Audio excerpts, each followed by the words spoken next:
الحمد لله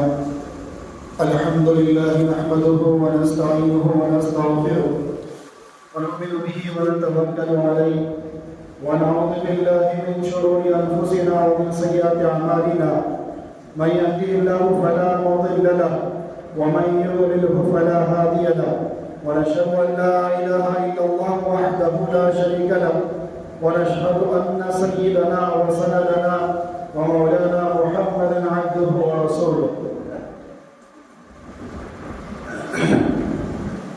أما بعد فأعوذ بالله من الشيطان الرجيم بسم الله الرحمن الرحيم ألا إن أولياء الله لا خوف عليهم ولا هم يحزنون صدق الله العظيم. بزرگان محترم، عزیز دوستوں اور ساتھیوں،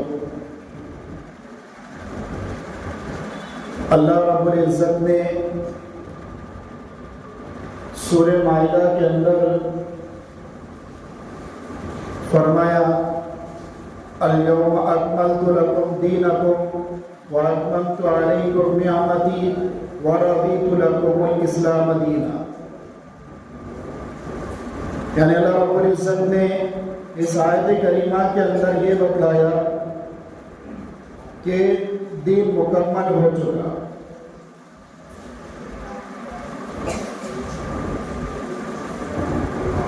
اور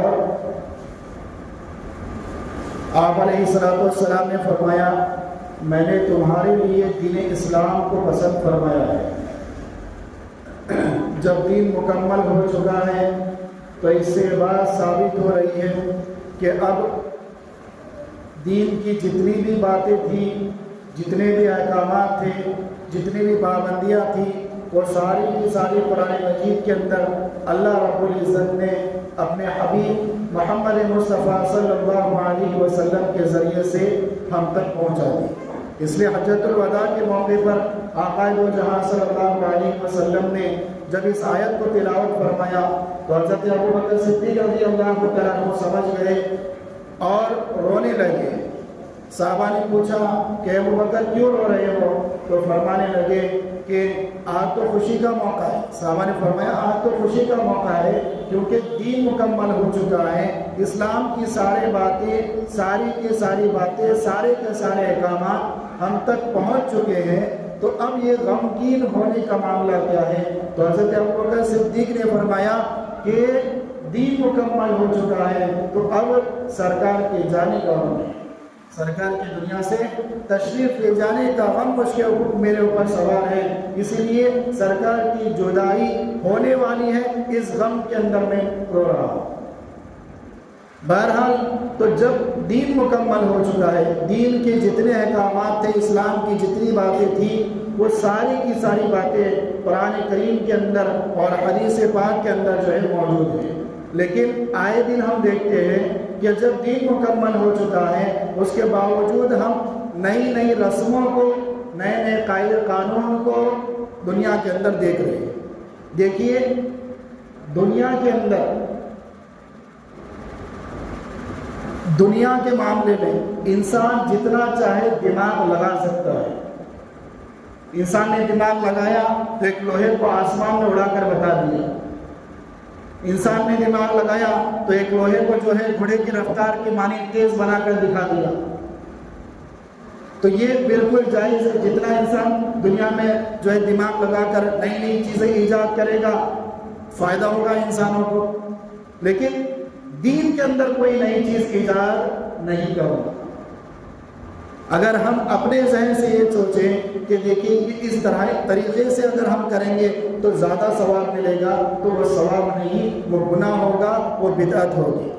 بدعت کہتے کسے ہیں کہ اسلام کے اندر، دین کے اندر ایسی چیز کو پیدا کرنا جو اسلام کا حصہ ہے نہیں، اور اس کو ثواب سمجھ کر کرنا، اور اس کو ثواب سمجھ کر کرنا یہ بدعت بھی ہے اور گمراہ. ہر بدعت کیا ہے؟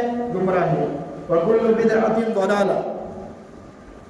آقائد الجہاں صلی اللہ علیہ وسلم نے فرمایا ہر بدعت گمراہی ہے، یعنی ایک کے بعد ایک وہ رسم کرتے جائے گا، یہ رسم کیا آج، اور ایک مہینہ جائے گا اور ایک رسم اس کے سامنے آ جائے گی، پھر وہ گئی، پھر تیسری، پھر چوتھی، پھر پانچویں۔ جس طرح غیر مسلموں کے تہوار سال کے 12 مہینے چلتے ہیں، اسی طریقے سے بدعتی کی رسومات بھی سال کے 12 مہینے چلتے ہیں۔ کیوں؟ اس لیے کوئی اسلام کا حصہ نہیں ہے۔ آقائد الجہاں نے حدیث کے اندر صاف لفظوں میں بتا دیا الدین یسر، دین آسان ہے، مشکل ہم نے بنا لیا، مشکل ہم نے بنا لیا۔ تو جب دنیا کے اندر بگاڑ آتا جاتا تو اللہ تبارک و تعالیٰ اپنے معصوم پیغمبروں کو بھیجتے جاتے، اس کے بعد صحابہ کرام کی زندگی کا دور آیا، اور اس کے بعد بزرگان دین اولیاء اعظام کا دور آیا۔ تو ہر دور کے اندر اللہ نے اپنے محبوب بندوں کو جو ہے دنیا کے اندر بھیج کر ایک آئیڈیل بنا دیا، ایک نمونہ بنا دیا کہ دیکھو ان کے طریقے کے مطابق زندگی گزارو گے تو کامیاب ہوگے، ان کے طریقے کو چھوڑ کر زندگی گزارو گے تو ناکام ہوگے۔ ان تمام اولیاء کرام کے اندر سب سے بڑا مقام اگر کسی کا ہے تو وہ ہے محبوب سبحانی قطب ربانی شیخ عبد القادر جیلانی رحمۃ اللہ علیہ۔ سب سے بڑے اللہ والے جتنے بھی تھے ان سب سے بڑے اولیاء کرام میں آپ کا نام شمار ہوتا ہے۔ ان کا تھوڑا سا تذکرہ میں کروں گا کہ جن احباب نے ان کو اپنا رہبر مانتے ہیں اور جو لوگ یہ کہتے ہیں کہ ہم غوث کا دامن نہیں چھوڑیں گے، جب پکڑا ہے تب جا کر چھوڑیں گے، ابھی تک ہم نے پکڑا نہیں ہے، تو اس کا اگر غوث کا دامن ہم پکڑنا چاہتے ہیں تو پہلے وہ کیا کام کرتے تھے وہ کام ہم کرنا شروع کر دیں۔ قطب ربانی شیخ عبد القادر جیلانی رحمۃ اللہ علیہ کے والد صاحب کے بارے میں لکھا ہے، ابو صالح عبداللہ ان کے والد کا نام تھا، ان کے والد صاحب کے بارے میں لکھا ہے یہ بھی بہت بڑے اللہ کے ولی تھے۔ ایک مرتبہ سخت بھوک لگی ہوئی تھی اور دریا کے کنارے سے نہر کے کنارے سے جا رہے تھے تو نہر کے اندر سے ایک سیب ان کو مل گیا اور بھوک شدت کی لگی ہوئی تھی۔ ہماری طرح فراوانی کا دور نہیں تھا، وہ 2 دن 3 دن بھوکا رہنا پڑتا، کوئی چیز میسر ہوتی تو وہ سوکھی روٹی ہوتی جو ورنہ فاقہ۔ تو سب کو بھوک لگی ہوئی تھی، تو بھوک کی وجہ سے جیسے اس نہر کے اندر سے تیرتا ہوا سیب ان تک پہنچا ہے، فوراً اٹھا لیے اور کھا لیا۔ جب کھا لیے ہیں تو اب سوچ فکر پیدا ہوئی آخرت کی کہ پتہ نہیں یہ سیب کس کے باغ سے آیا ہے اور حرام کا لقمہ ایسا نہ ہو کہ میں نے اپنے پیٹ کے اندر اتار دیا ہو۔ جس باغ کا مالی جو ہوگا، اس سیب کے باغ کا مالی جو ہوگا، اس سے جا کر میں معافی مانگ لوں گا اور معافی شافی کر لوں گا۔ آج ہم نے جو ہے لوگوں کے لاکھوں روپے کھا کر بیٹھ گئے ہیں، کسی کو فکر نہیں، کوئی آخرت کی فکر نہیں، کہ کوئی آخرت کی طرف دھیان نہیں کہ ہم مریں گے اس کا حساب دینا پڑے گا۔ کسی کا 1 روپیہ بھی کھا کر مریں گے اس کا حساب دینا پڑے گا قیامت کے روز۔ اب کیسے دیں گے؟ قیامت میں تو سکہ نہیں چلے گا، نہ انڈین چلے گا، نہ آؤٹ آف کنٹری چلے گا، تو کیا؟ تو اللہ رب العزت فرمائیں گے کہ اس کے نامہ اعمال میں جتنی نیکیاں ہیں اور اس کو جتنے پیسے واپس کرنا ہے اتنے نیکیاں اس کو دے دی جائے۔ ایک تو ہوگی کم ہمارے پاس، اور ایسے قرضدار آئیں گے تو جتنی ہوگی وہ ساری ختم ہو جائے گی، ساری نیکیاں ختم ہو جائے گی، ظاہر سی بات ہے۔ پھر اس کے بعد سیکنڈ حالت یہ آئے گی کہ جب نیکیاں ساری ختم ہو جائے گی ہماری، اور بھی قرضدار آئیں گے پیسہ وصول کرنے کے لیے، تو جب اس وقت دینے کے لیے کچھ نہیں ہوگا، نیکیاں ساری ختم ہو گئی ہے، پیسہ وہاں چلتا نہیں ہے، تو پھر اللہ رب العزت فرمائیں گے کہ جس کے پیسے یہ شخص واپس کرنا ہے اس کے گناہ، اگر اس نے 1 لاکھ روپے دنیا کے اندر لیے تھے تو اس سے 1 لاکھ نے گناہ نکال کر کے اس کے نام اعمال میں ڈال دو۔ جو نیکیاں تھی وہ ختم ہو گئی، اب گناہوں کی گٹری جو ہے ہمارے پاس ہے اور اس کے اوپر سے اور ایک گٹری اندر آ جائے گی، تو انسان نقصان ہی نقصان کے اندر پڑ جائے گا۔ تو بہرحال میں عرض یہ کر رہا تھا کہ شیخ ابو صالح عبداللہ جب اس کو سیب کو کھا لیے تو پھر اس نہر کو پکڑ کر جو ہے چلتے گئے کہ دیکھیں کہ کہاں تک یہ نہر جاتی ہے، وہاں جو باغ لگے گا اس باغ کے مالک سے جو ہے میں مل لوں گا۔ گئے، جا کر جو ہے دیکھا ایک باغ ہے، اور اس باغ کی جو ہے جو سیب کا درخت تھا اس کی شاخ جو ہے نہر کے اوپر گر رہی ہے، وہیں سے سیب نکل کر آیا ہوا تھا۔ تو اس باغ کے مالک تھے عبداللہ سمعی، یہ بھی بہت بڑے ولی تھے اس وقت کے۔ تو انہوں نے کہا کہ تم نے اگر میرے باغ کا سیب کھایا ہے تو اس کی سزا تمہیں بھگتنی ہوگی۔ کہا کیا سزا دو گے؟ کہا 10 سال میرے باغ کی خدمت کرنی ہوگی۔ ایک سیب کے بدلے کیا کہا انہوں نے؟ 10 سال میرے باغ کی خدمت کرنی ہوگی، میرے باغ کو سنبھالنا ہوگا، پانی دینا، جھاڑو دینا، ساری چیزیں تمہیں کرنی پڑے گی۔ انہوں نے کہا کہ آخرت کی سزا سے بہتر ہے کہ میں اس سزا کو قبول کروں۔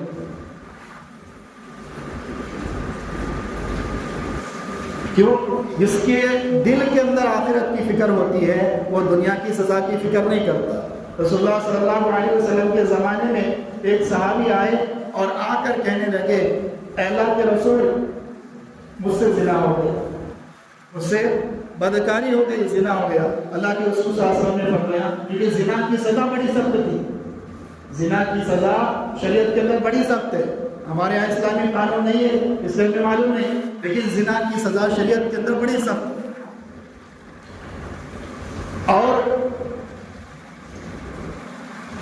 وہ بھی کون سا زنا کہ شادی شدہ ہونے کے باوجود زنا کرے، شادی ہو چکی ہے اس کی، میرڈ ہے، اس کے باوجود کیا کرے؟ وہ زنا کرے، اس کی سزا الگ ہے، اس کی سزا سب سے خطرناک۔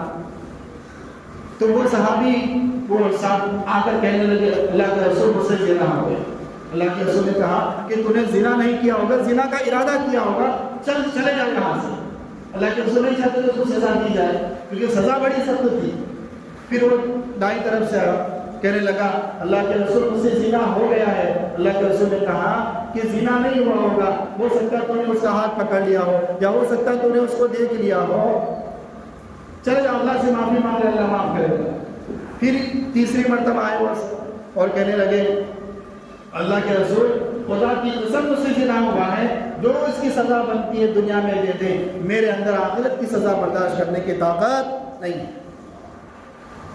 پھر اللہ کے رسول صلی اللہ علیہ وسلم نے فرمایا صحابہ سے کہ ان صحابی کو لے جاؤ اور سنگسار کر دو۔ کیا کر دو؟ سنگسار۔ سنگسار کسے کہتے ہیں کہ انسان کی باڈی کو، آدھی باڈی کو زمین میں جب اٹھانا جائے گا تاکہ وہ ہل نہ پائے، حرکت نہ کرنے پائے، اور راؤنڈ اپ کر کے چاروں طرف جو ہے پبلک کھڑی رہے گی اور وہ پتھر لے کر کے اس کے سر کو کچھ لگائے گا، سارے کے سارے لوگ پتھر مارے، اتنی خطرناک سزا ہے۔ پھر ان صحابی کا سنسار کیا گیا۔ اس لیے کہتے ہیں کہ یہ ایک قانون اگر پورے دنیا کے اندر یا صرف ملک بھارت کے اندر اگر نافذ ہو جائے تو کہیں پر زنا نہیں ہوگا۔ شریعت میں سزا اتنی کٹھن کیوں رکھی ہے، مشکل کیوں رکھی ہے، اور وہ بھی سب کے سامنے دینا ہے، سب کے ہاتھوں سے دلوانا ہے؟ کیوں؟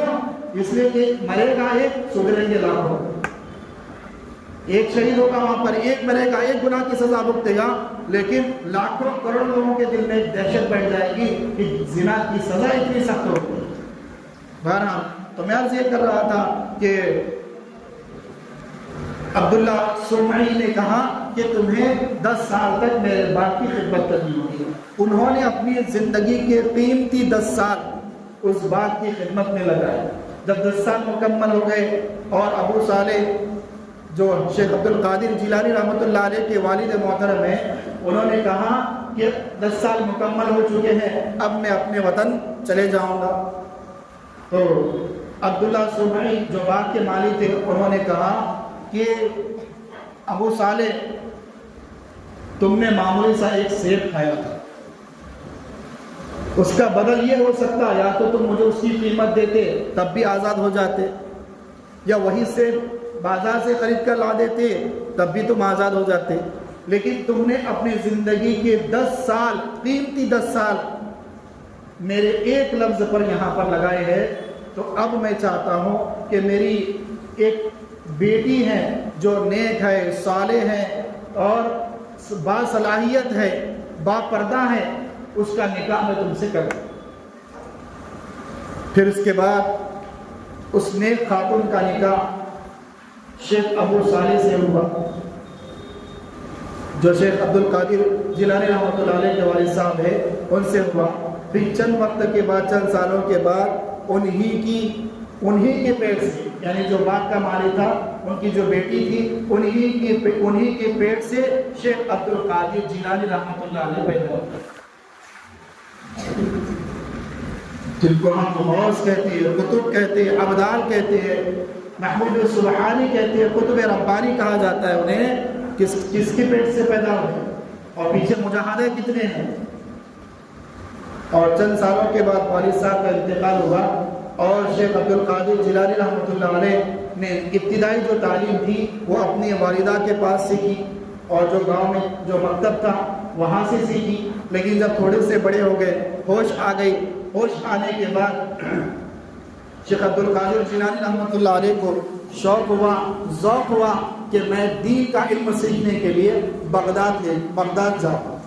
بغداد جو تھا اس وقت علم کا مرکز تھا، علم و عرفان کا مرکز تھا بغداد شریف۔ تو وہاں پر جانے کا ارادہ کیا، تو والدہ نے کہا کہ جب کوئی قافلہ جا رہا ہوگا، اکیلے نہیں جا سکتے تھے، ڈاکوؤں کا خطرہ ہوتا، لٹیروں کا خطرہ ہوتا، اس لیے ایک جماعت بنا کر کے جایا کرتے۔ تو ایک جماعت جا رہی تھی بغداد تجارت کے لیے، تو ان کے ساتھ میں ان کی والدہ نے عبد القادر جیلانی رحمۃ اللہ علیہ کو ان کے ساتھ کر دیا، اور بغل میں جو ہے ایک جیب جو ہے سیدھی، اس جیب کے اندر جو ہے 40 اشرفیاں جو ہے رکھ کر کے سیدھی ہے اس کو، اور ماں نے نصیحت فرمائی کہ بیٹے کچھ بھی ہو جائے جھوٹ نہیں بولنا۔ ماں کی تربیت کا بہت بڑا اثر ہوتا ہے میرے پاس، اس لیے اپنی اولاد کی صحیح تربیت کریں، صحیح تعلیم دیں ان کو۔ جو کام آپ کریں گے وہی کام دیکھ کر کے اولاد کرتی ہے۔ اگر آپ اولاد کے سامنے موبائل لے کر بیٹھیں گے، آپ کی اولاد موبائل مانگے گی آپ سے، اور وہ بھی موبائل کے اندر لگے گی۔ لیکن آپ اپنے اولاد کے سامنے قرآن لے کر بیٹھیے، فضائل اعمال لے کر بیٹھیے، منتخب احادیث لے کر بیٹھیے، بیشتی زیور لے کر بیٹھیے، دینی کتابیں لے کر بیٹھیے، تو وہ اولاد کتابیں لے کر بیٹھیے۔ اس لیے ہم نے دیکھا ہوگا گھر کے اندر بچے زیادہ ہوتے ہیں اور بچے کو اسکول کا ہوم ورک کرنے ایک بچہ بیٹھتا ہے تو دیکھے اس کی دوسرے بچے بیٹھتے ہیں، ماحول کا بڑا اثر پڑتا ہے۔ اس لیے اگر سب سے پہلے دینداری اگر ماں باپ اپنے اندر لائیں گے تب جا کر بچے کے اندر دینداری آئے گی۔ اس کا تجربہ ہم نے کیا ہے۔ لیکن جب تک اگر ہم دینداری ہمارے اندر نہیں ہے، جب تک ہم خود جو ہے قرآن لے کر نہیں بیٹھتے ہیں، خود جو ہے تعلیم کی گھر کے اندر تعلیم نہیں کرتے ہیں، تو پھر اس کا اثر کیا ہوتا؟ اولاد جو ہے بددین ہو جاتی ہے، گمراہی کی طرف چلے جانے لگتی ہے۔ ابھی چھوٹے چھوٹے معصوم بچے ہوتے ہیں جن کو ہوش نہیں ہے، ابھی صحیح اور غلط کی پہچان نہیں ہے، ویسے بچوں کے ہاتھ میں دیکھا میں موبائل ہے۔ ابھی ایک بچے کو میرے پاس لے کر آئے تھے تو دیکھا میں بچے کو، اس کے وہ موبائل کی وجہ سے صرف دو کو پہچانتا ہے، ایک اس کی والدہ کو اور اس کے والد کو، اس کے علاوہ کسی کو نہیں پہچان رہا ہو، نہ کسی کے پاس جا رہا ہے۔ میں نے کہا سب سے پہلے اس کے ہاتھ سے موبائل نکالا، ضد کرے گا، غلطی آپ کی ہے، بڑا نقصان بھگتنے سے بہتر ہے چھوٹا نقصان بھگتو، بھلے بچہ روئے چلے گا لیکن اس کی اور اپنی آخرت کو برباد نہ کرو۔ کیونکہ بچوں کا جو دماغ ہوتا ہے پچھلے والا حصہ، یہ بچپن میں بہت تیز ہوتا ہے۔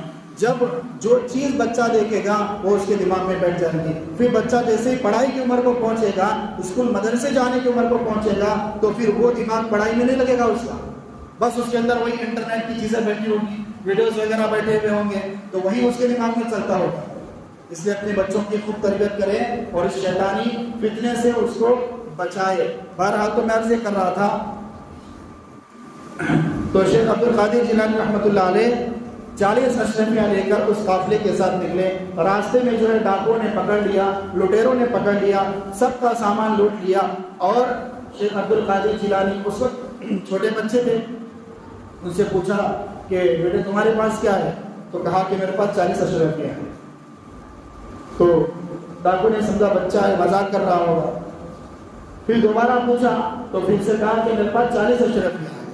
تو وہ ڈاکو پکڑ کر اپنے سردار کے پاس لے گیا عبدالقادر جیلانی رحمۃ اللہ علیہ کو اور کہا کہ سردار یہ بچہ کہتا ہے کہ اس کے پاس 40 اشرفیاں ہیں، سارے لوگ پریشان بیٹھے ہیں اور یہ بچہ ہم سے مذاق کر رہا ہے. تو بادشاہ نے پوچھا، اس سردار نے پوچھا کہ بیٹے کہاں ہے تمہارے پاس 40 اشرفیاں؟ تو انہوں نے اپنے بغل کے پاس جو ان کی والدہ نے سیے ہوئے تھے بتا دیے اور اس کو پھاڑ کر دیکھا تو 40 اشرفیاں ہیں. کہا کہ بیٹے تم اگر چاہتے تو یہ 40 اشرفیاں اپنے ساتھ لے جا سکتے تھے، تم نے ظاہر کیوں کیا کہ یہاں پر چھپے ہوئے ہیں؟ تو کہنے لگے کہ میں ان معمولی 40 اشرفیوں کی وجہ سے اپنی والدہ کی تربیت کو بھول جاؤں. میری والدہ نے کہا تھا کہ بیٹے جھوٹ نہیں بولنا، کچھ بھی ہو جائے تو میں اپنی والدہ کی تربیت کو ان تھوڑے سے پیسوں کی وجہ سے نہیں چھوڑ سکتا. تو جب اس کی شیخ عبدالقادر جیلانی رحمۃ اللہ علیہ کی بات اس کے دل پر ایسے اثر کری ہے کہ وہ ڈاکو وہیں پر جو ہے موم ہو گیا اور وہ اسلام کی طرف آیا اور جتنا سامان اٹھاتا سب کا سامان واپس کر دیا. ابھی تک علم حاصل کرنے کے لیے جا رہے ہیں اور جب علم حاصل کرنے کے لیے جا رہے ہیں تو اس وقت امام غزالی رحمۃ اللہ علیہ کسی وجہ سے بغداد کو چھوڑ کر کے دوسری طرف جا رہے تھے اور ایک علم کا سمندر بغداد کے اندر تشریف لا رہا شیخ عبدالقادر جیلانی رحمۃ اللہ علیہ. بہرحال تو یہ واقعہ اور صحابہ کرام کے واقعات، پیغمبروں کے واقعات ذکر کرنے کا، بتانے کا مقصد یہ ہوتا ہے کہ انہوں نے جو طریقہ بتا کر ہمیں بتا کر گئے ہیں اسی طریقے کے مطابق ہمیں زندگی گزارنا. صرف سن کر سن پڑ گئے ایسے نہیں، سننا ہے اس پر عمل کرنا ہے. سننے کے لیے نہیں، کان کے لذت کے لیے واقعات نہیں بتائی جاتی، قرآن کی باتیں کانوں کے لذت کے لیے نہیں ہے، عمل کے لیے ہے کہ دیکھو ایسے نہیں ایسے کام کرنا ہے تمہیں، عمل کے لیے بتائی جاتی ہے. صرف سننے کے لیے اور کانوں کے حد تک رکھے، ایک کان سے سنے دوسرے کان سے نکال دیے، ایسا معاملہ نہیں ہوتا. اس لیے ان واقعات کو جب ہم سنیں تو اپنی عملی زندگی میں اس کو لائیں. ہم کہتے ہیں کہ غوث کا دامن نہیں چھوڑیں گے، پہلے پکڑو تو صحیح. امام قطب الدین شیخ عبدالقادر جیلانی رحمۃ اللہ علیہ کے جس مذہب کو فالو کرتے تھے، جس مسلک کو فالو کرتے تھے، وہ امام احمد بن حنبل رحمۃ اللہ علیہ کا مسلک تھا. اور امام احمد بن حنبل رحمۃ اللہ علیہ کے مسلک میں لکھا ہے کہ اگر اسلامی ملک ہو اور مؤذن اذان دیتا ہے، اذان کی آواز اس کے کانوں تک آتی ہے اور کسی بغیر شرعی عذر کے اذان کو سننے والا نماز نہیں پڑھتا ہے تو امام احمد بن حنبل رحمۃ اللہ علیہ کا مسئلہ یہ ہے کہ اس کو قتل کر دیا جائے بغیر کسی وجہ کے نماز نہ پڑھنے والے. اور اسی مسلک کے اوپر حضرت شیخ عبدالقادر جیلانی رحمۃ اللہ علیہ فالو کرتے تھے، اسی مسلک پر چلتے تھے. آج ہم کہتے ہیں کہ غوث کا دامن نہیں چھوڑیں گے تو ہم نمازیں کتنی پڑھ رہے ہیں، ہم سے نمازوں میں کتنی کوتاہیاں ہوتی ہیں، ہم کتنا جو ہے اسلام کو فالو کر رہے ہیں، ہم خود اپنا اندازہ لگا لیں. بہرحال تو یہ شیخ عبدالقادر جیلانی رحمۃ اللہ علیہ کی تھوڑی سی سیرت تھی، ان کی زندگی تھی جس کو آپ کے سامنے بتایا. بتانے کا مقصد یہ ہے کہ ہم بھی اپنی زندگی میں عمل لے کر آئے، اپنی زندگی میں نماز لے کر آئے، قرآن کی تلاوت لے کر آئے، روزے لے کر آئے تو اللہ رب العزت جو ہے ہمیں دنیا میں بھی کامیاب کرے گا اور آخرت میں بھی کامیاب کرے گا. اللہ رب العزت سے دعا ہے کہ اللہ رب العزت ہم سب کو کہنے سننے سے زیادہ عمل کرنے کی توفیق عطا فرمائے. آمین. وآخر دعوانا ان الحمد للہ رب العالمین. سبھی 1000 سنتیں پڑھیں.